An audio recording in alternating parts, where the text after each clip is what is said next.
Hey everyone, welcome back to another wrestling review. With me once again is Campo.Reviews, who reviews TV shows, movies, and wrestling. Go check out in the description box below. He has videos with the review of the Guardians of the Galaxy Holiday Special and whenever it comes out, the review of Andor. So I'm in it too, so go check it out. One more business thing to get out of the way before we start. Guys, I am 14 subs away from 250, guys. 14. So whatever you can do to help me hit that 250 before the end of the year. We got about a month left. Let's get on that drive and let's get to it. Ring that bell. Tell your friends. Let's get this to 250. So with that out of the way, Campo, welcome to the Survivor Series review. Hey, that's me. I'm here. Thank you for having me on. I've never been here. I'm very glad to be on the show. First time listener, first time caller, long time listener. Long time listener. But so I'll set this up. So sure. For my personal self, to justify my final score, I decided that I'm gonna take a page out of Brian Zane's book. Okay. Only for this specific review, because we've done so many this year, and I want in my own head to justify why I've given this rating. Okay. So for every match, I'm gonna give the match a star rating out of 5. Oh, really? So that at the end, when I get there, the way I came to this conclusion was I took all the match scores and I tallied them and it divided it by average. 5. Okay. Yeah. Sounds good. So the show opens up. We get a little 20-minute. Now, this show was over 3 hours long. Yes, and it only had 5 matches. 5 matches. And it dragged. It got me worried. Yeah. No tomorrow. It got me worried. It started with almost a 20-minute Ozzy Osbourne intro. They dug him out of somewhere. I don't know where. And then we get right into the first War Games match, which was the team of Bianca Belair, Alexa Bliss, Asuka, Mia Yim, and Becky Lynch against Damage Control of Becky, Dakota Kai, Io Sky, Nikki Cross, and Rhea Ripley. Now, the premise of War Games, for you guys who are not familiar with War Games, is 2 people start in the ring. After 5 minutes, one person enters and then another person enters after another 5 minutes, and then the rest enter at 3-minute intervals, and the match does not start until all 10 people are in the ring. So there can be no pinfalls happening until all 10 participants are in the ring, and that's when the match starts proper. So Campo, what did you think of the first War Games match? Okay, well, I'll start off. Let's at the beginning here. So you start off with Bianca and Dakota Kai. So who are already they made big mention of the fact that this is Dakota Kai's 4th War Games match. Yeah. So in my expert. lifetime, I've seen a solid number of War Games matches, surprisingly. And I have to say, this opening 5 minutes before anyone came out is the worst opening 5 minutes ever in a War Games match. It was like they had no idea what they were supposed to do with each other. Yeah. And we were convinced, the people I watched it with, especially when we got to the men's match, that they didn't even do a full 5 minutes. They saw how bad it was going and just were like, go, go, go. Pretend 5 minutes is up. Because it came so fast. Yeah. And in the men's match, that 5 minutes took forever. In this one, it was like, after 3 minutes, they were like, 10, 9. I was like, what? That's what it felt like. It did. Which was strange because you have 2 solid competitors in the ring. Bianca was bad for this whole match. Yeah, this was her. I think this was her worst showing of the year. I'm gonna agree with that. I was very surprised by it, and Dakota Kai looked very lost for someone who has recently shot up the rankings of women's wrestlers. Yeah, and I mean, who was next to come in? Nikki Cross, Io Sky, and then it got pretty good because then right after Io Sky, you had Asuka come in. Yeah, Io Sky went to Botch City in the corner where she tried to do a move 3 times and failed all 3 times to do it, including at one point hurting herself from falling into the cage. But then, Asuka came in. Yeah, when Asuka came in, the match my goodness, got really good. Yeah, and they were saying these are. That's one thing I noticed too throughout the course of the show. They were mentioning the fact that before, WWE would not say anything as to what was going on outside of the company. This is the first. Now they're starting to mention that Asuka and Io were tag team partners in Japan. The fact that they have a long history with each other. The fact that this should be a one-on-one match eventually. Well, it did happen at what was the last event?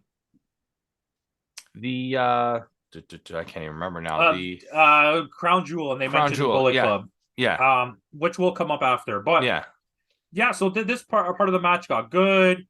And then this is where it started to pick up a bit. Yeah. Nikki Cross comes in, and the match starts to deteriorate a little bit. Yeah. She doesn't really have a purpose in this match except to be crazy. She sat for like 3 minutes up at the top of the cage. She just kind of F's off, and then she doesn't really have a purpose in this match. She's not really even on anybody's side. No. And then I believe Mia Yim comes in. Was it? Nope. No, there was one Bliss. more person. It was Bliss that comes in. She comes in, and like a 70-pound ball of fire, looks like she does no damage to anyone. Yep.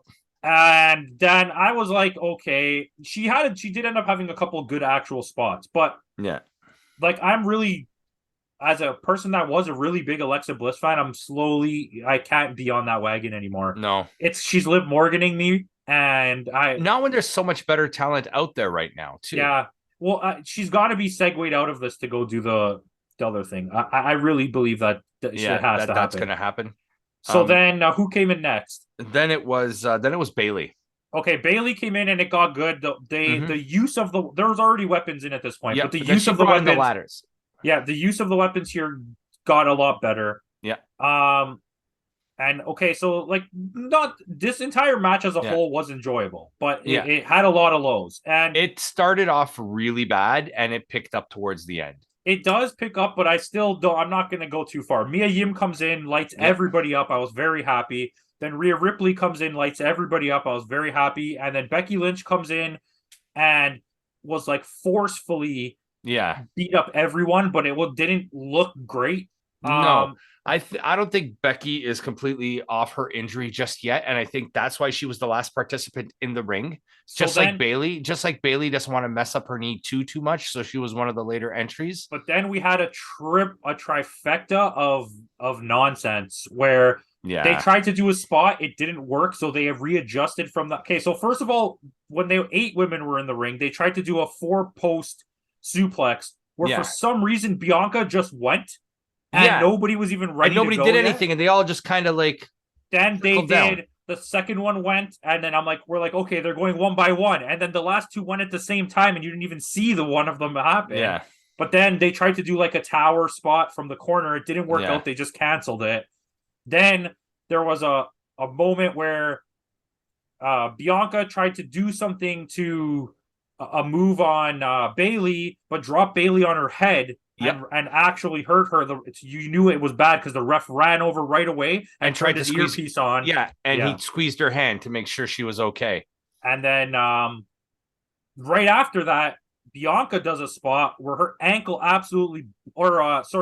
Becky jumped off the top and landed on them. And in that moment, Bianca's like ankle buckled, and it looked really bad. Yeah, like on the replay, you could see it, and I was like, "Oh, we rewound those 2 injuries like multiple times." And then Becky Lynch also got injured coming off the top. Yeah. Even Io when she did the moonsault off the top of the cage. Oh, sorry, that was Io. That was Io. Becky was through the table that ended the match. Yeah. Where she landed full ass right on Dakota Kai. Yes. On a table. On a table. So that definitely hurt. Yeah. But yeah, even that's where the ankles buckled was Io doing the moonsault off the cage. And it's like, I don't want to be the guy that's like, you need to do this, you need to do that. But like, no. WWE is so safe, and I kept talking about that. The people I'm with watch primarily only WWE outside of like small things. Yeah. But it's like, when you watch those other companies and the things they do, and then when you see how safe WWE is and the people are still getting injured, it shows you the risk. Compared to the event we watched last weekend. Oh, even to the review we're about to do for the one that's coming out tomorrow. But I mean, it shows you that wrestling is very dangerous, even in the safest circumstances, right? And these are some of the safest women who work right now too. Yeah. So these are all like women that have had major injuries or just came back from, like Becky just came back from a separated shoulder, like not even 3 months later. Dakota Kai had both knees redone. What's her name? Bailey just came back a few months ago from knee surgery. Like she's been out almost 2 years with the knee. Like, their women's division is not in good shape. And I'm going to be honest, when you really take away the Ronda Rousey, like they do have good wrestlers, okay? But like at the moment, when you separate Ronda Rousey and you separate Bianca Belair from this group, even what Rhea Ripley's doing, they set women's wrestling back like 10 years with the roster that they have. Because all their best people get injured, or they give them Rhea Ripley storylines where she's not even wrestling. Yeah. And it's like, okay, whatever, blah blah blah. Yeah. I digress. But yeah, Becky does a leg drop off the top of the cage through the table. They end up pinning Dakota Kai in the end, and Becky gets the pinfall. And Mia Yim was my standout. Yeah. And the best moment of the match was the little scuffle between Io and Asuka. If it wasn't a returning Bailey, I think Mia Yim should have gotten this pin. Oh yeah, for sure. Oh, but back to my point, I forgot what I was going to say. I don't want to be that guy, but like a little bit of blood would have took this match a long way. Yeah. It's not wasn't bad. I would give it 3 out of 5 stars for this. Yeah. Like it got better, but like it could have been a lot worse. It started off really rough. Yeah, it was a very slow start, and it was the longest match on the show, longer than the men's. Yeah. It was a little bit too friggin' long. Then we go into the second match of the night, which was Finn Balor against AJ Styles, essentially for leadership of the Bullet Club. So I had my Bullet Club stuff on. I had my New Japan hat on. This is what I came to see. Yeah. Contrary to what anyone else wanted to watch, I'm about to see 2 of the greatest wrestlers of this entire generation of wrestlers fight each other. And 2 people who mean so much to me based on a storyline that I didn't even watch. Yeah. And it's like, I was really let down by this match. Yeah, I was too, to be fair. It wasn't like, I'm not going to sit here and be like, this match sucked, but I was expecting a 7-star match. I think this was it. They tried to make it like a New Japan style, but then again, they can't because it just didn't come off. It came off so weird, and most of the match's focus was on the outside and what was happening outside the ring. I also like the fact that it didn't take away from the finish. No, it didn't. But the finish was very lackluster. It was when it happened. We were like, the match. Did that really just happen? Yeah. But I think like you said, what it was it didn't. What I also liked about it was the outside did not play a factor into the match. For a minute or two, but not for much. Like sometimes there's no distraction caused the pin. That's what I was afraid was going to happen. A distraction. And I agree with that. But the fact that it caused this little kerfuffle that led to them running out into the crowd. Yeah. They spent 3 minutes of this match following what was happening outside of the ring, and not even the in-ring stuff. Yeah. And this is AJ Styles versus Finn Balor. This is Prince Devitt. Like, this should have been match of the year for WWE. Yeah. And in turn, it wasn't. It wasn't even match of the night for me. They needed Cody Rhodes and to have a 3-way. Yeah.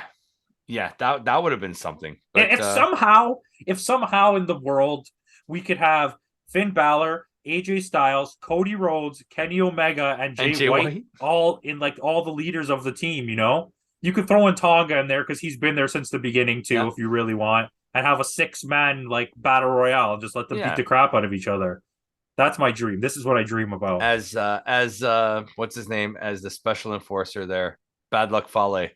Yeah, you could put those guys out there with the OC, have them outside. Yeah, it wasn't a bad match. I was a little let down. I was expecting like, shut it down, everybody, just go home. That's it. This was the match, and I was I think this is going to lead to another match. I hope so, because this was like a Raw main event. I'll give it 3.5 out of 5, but I think that it should have been a 5 out of 5. It should have been a 7 out of 5. Agreed.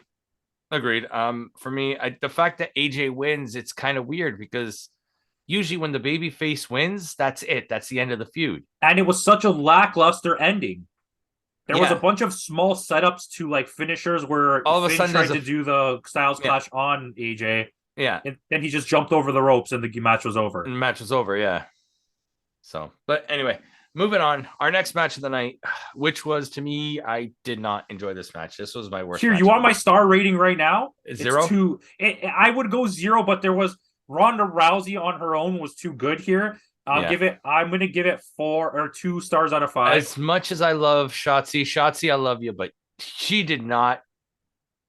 This match was too much for her. Can we analyze this a little bit more, sure, like objectively here? It was Shotzi against Ronda Rousey for the Raw Women's Championship.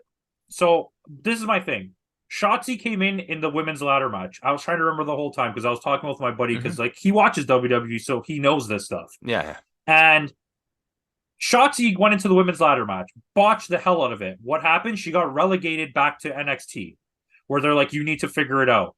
She put on a bunch of good. She put on a few good matches in NXT. Came up to the main card and was absolutely botch city again. It's every time she hits the main roster, she's a botch fest, and I'm so over Shotzi. I honestly think Shotzi was a last minute fill-in because Raquel is hurt. It's possible because it was once my prediction right from the driving to his house to watch this event was this is going to be a 4-minute match where Ronda Rousey beats the crap out of her just like Liv Morgan matches were. And if she does win, it's going to be in a Liv Morgan way where it was a fluke. Yeah. Because there's no way you're telling me that Shotzi's beating her. It's not credible. When you watch Shotzi flub so many spots, you're like, how I can believe this even less now. Yeah. The match started with 30 seconds in. She was in an ankle lock. Yeah. Like, let's talk about the plants that were in the front row when Ronda does the dive over. Or I even said that too. I'm like, oh, look at these plants. Yeah. And this is what I don't understand though. Like, Baszler is playing such a part outside of the ring. Why doesn't the ref kick her out? He's letting and the he ref kicks was out letting other too people. much. Yeah, the ref was letting way too much go. He was being too lenient. Yeah, I mean, we see that on AEW regularly. That someone gets but I would have rather had inside. something like either kick the referee out so Shotzi had more of a fair chance, or Ronda win by DQ because of Baszler interference. So this way in the future you can set up Baszler versus Ronda because that's eventually what they're going to be doing. I very much dislike the human being that is Ronda Rousey, and I'm not even that big. I'm not a fan of the character at all. Forget about not big. But I think her in-ring work is borderline impeccable. So, like, it's head and shoulders never above. makes a mistake. Yeah. And I think it's the fighting background, maybe, right? Because you see Marina Shafir is really good at that kind of stuff as well. Shayna Baszler is really good in the ring as well. And it's like Shotzi coming in this as a what do you call it? A sports entertainer. Yeah. Was trying to set up these spots and just slips off the ring, misses the kick. Yeah. And it's like, as much as it pains me to say this is where I feel we're missing a Charlotte Flair. Yeah, I definitely agree. Even you could have just made this match Natalya. At least we know she's not going to flub anything while she's in the ring. Yeah. But I mean, my 2 stars is all Ronda Rousey. Only because and to jump over the thing. I'll give you points for that, even though if there was plants. I still like that. Okay. Ronda Rousey goes over. Quick match, 7 minutes, nothing much to it. Next we have our shock of the night, which I'll go into my theory after this match. To my theory. It was Bobby Lashley versus Austin Theory versus Seth Rollins for the US Championship. I really enjoyed this match. I fucking love this match. Seth Rollins, once again, star of the goddamn show. He's the best wrestler in this company, and right now it needs to be. I understand there's some kind of stupid storyline you're trying to tell, but Roman Reigns needs to be dethroned, and Seth Rollins needs to have a goddamn title. The man to do I don't even care if he's the man to do it. Just give him the title. Let's break down this match a little bit, and then we'll go into what I have to think. The match was even better in the parts where Bobby Lashley wasn't in it. Yeah, but the Bobby Lashley did a couple of really good. The only thing I will take away from this match, like a big takeaway, was when he did the double hurt lock on both. No one was even doing anything to Austin Theory. He was just squished in between them. Yeah, which is still a cool spot though. Like, and this is the best I've seen Theory since he came up to the main roster. Yeah, really good.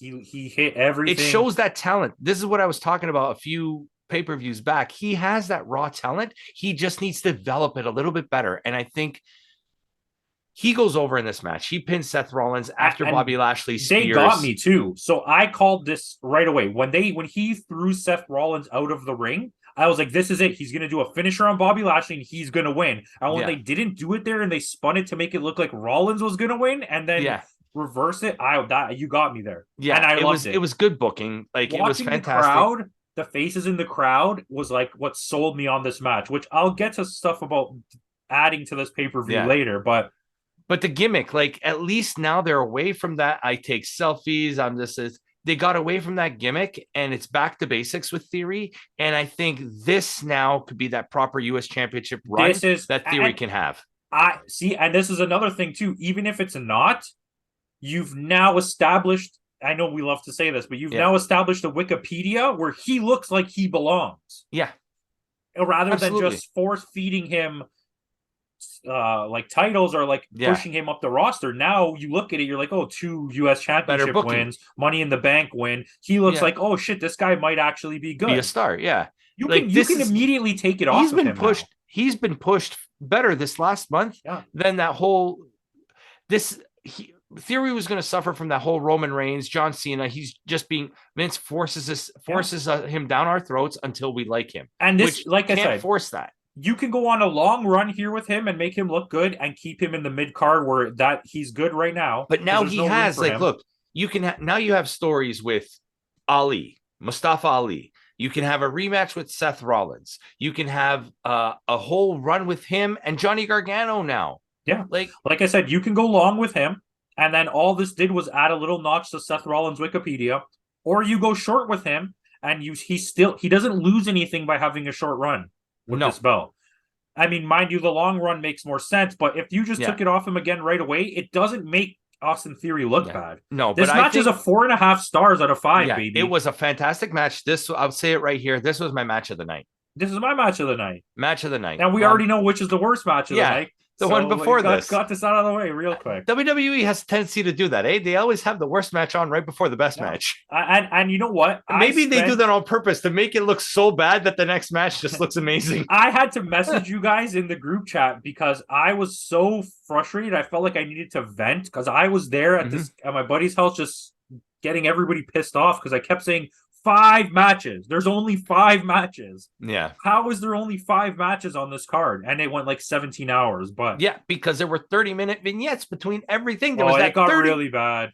The one that had the Brock Lesnar vignette, literally that thing went for like, I fast forwarded for like 8 minutes and it was still just the Brock Lesnar thing. Yeah, that one went way too long. Anyways, so going back to what I was saying, the reason why I think they took it off of Rollins is winning the Rumble, and he's dethroning Reigns at Mania. Okay. The reason why I think that is because the last 2 people in the Rumble are going to be Rollins and a returning Cody Rhodes. Rollins is going to eliminate Cody Rhodes by cheating, by doing something. He's going to eliminate Rhodes.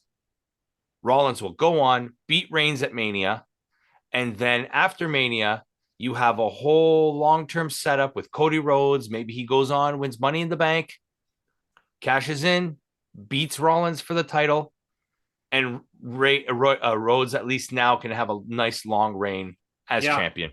Yeah, okay. This is my we'll talk about this. We'll talk about this in a couple of weeks when we do the December State of Wrestling video. But like I have another theory. We need to talk about the next match to get there. So yeah. So the next match we have Kevin Owens, Sheamus, Drew McIntyre, Butch, and Ridge Holland against the Bloodline. And Sami Zayn, best baby face in the company right now. I agree. I'm really hard pressed to understand the Butch and Sundance thing.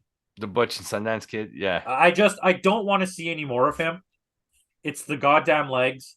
Yeah. And I just don't care for it. And all he does is, the digit manipulation. Like, I don't care, bro. You don't do anything. So what you were saying about the first 5 minutes of the women's match, the first 5 minutes of this match, that's all it was, joint manipulation. But the story told in that was actually good. Yes. He had injured hand. He attacked a hand. And I'm not taking away from that. I think the story told in this match was so much deeper. Yeah. It's one of the best storytelling jobs I've seen all year from any company.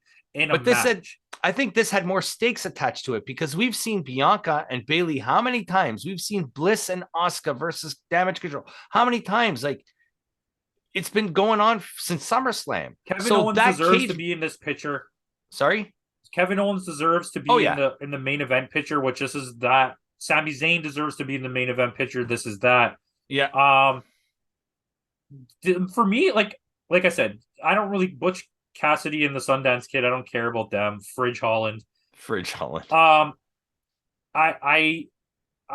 I'm okay with Sheamus, I guess. Yeah. I'm really over Drew McIntyre at this Yeah. point. Sheamus and Drew, let them do their own thing. They Like, need to be in the main event, but the problem is I no longer can buy them as they've lost so many viable. times. Yes.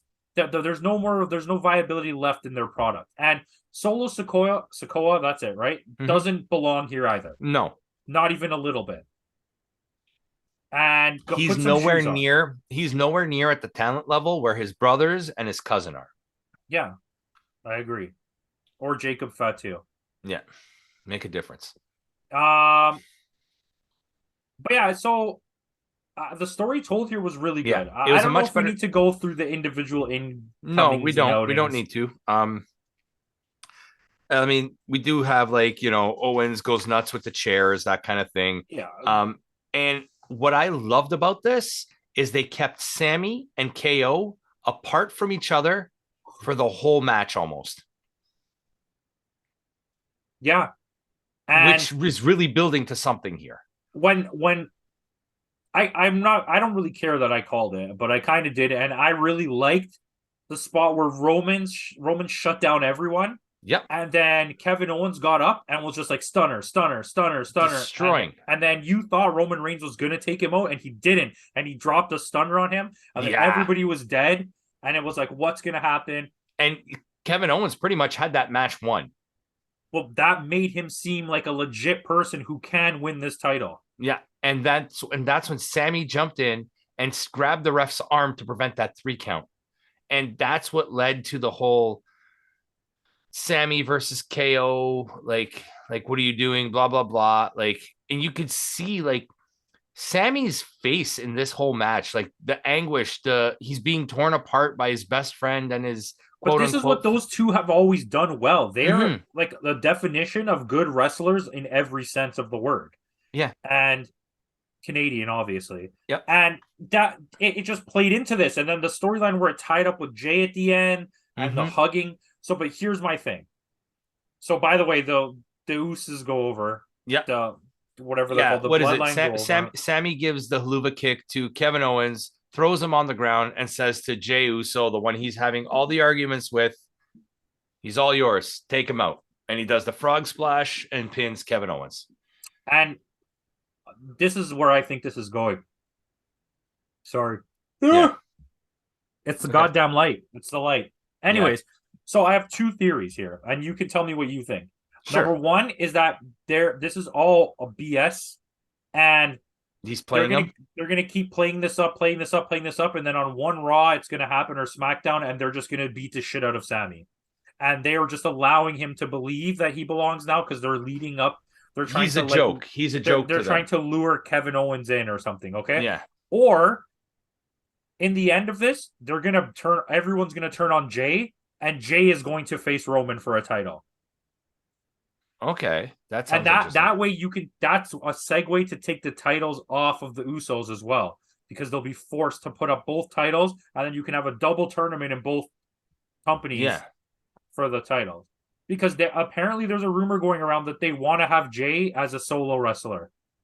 Really? And because they think he's that's why they're calling him Main Event Jay or whatever they're calling him now, something like that. Okay. Makes sense. And then this way, Jimmy and Solo can have a tag team. Yeah, you could put Jimmy with Sami Zayn first to piss off Jay even more. Yeah. And then have the Kevin Owens turn with Sammy where they come together. Then you could put Solo with him. There's got to be a match between KO and Sammy. Either at the Rumble. It's probably either at the Rumble or at Mania, but that match has to happen. It's going to happen. They're all going to come in the ring to beat up Kevin Owens, and Sammy's going to be like, no, I can't let this happen. Yeah. That'll happen eventually. But what's your star rating on this one? 4 out of 5. Yeah, this is much better than the first one. I agree with that. Like it's good. So what's your rating overall on this one? Because we already talked about our match of the night and we talked about which one was the worst match of the night. Unfortunately, 6.9. I think this is one of the weaker events WWE's put on all year. And even the 2 last matches can't save it. Yeah. The women's match and the Ronda Rousey match were just not good enough. No. And then the fact that you're only getting a little disappointed with the AJ so match. it's like if you're only 5 matches, 2 good matches are not going to save that. You know what I mean? Yeah. It's a 6.97. I'll stick with a 6.9. Yeah, I'm right with you. I gave it a 7 only because of as good as the last match was and like the triple threat match was, because that was a triple threat match done right. And the fact that Sami Zayn has me completely sold on this storyline now. So yeah, I'm giving WWE has something worth watching at this point. Yeah, and I'm giving it a 7. I'm not much higher than you, but I'm right there.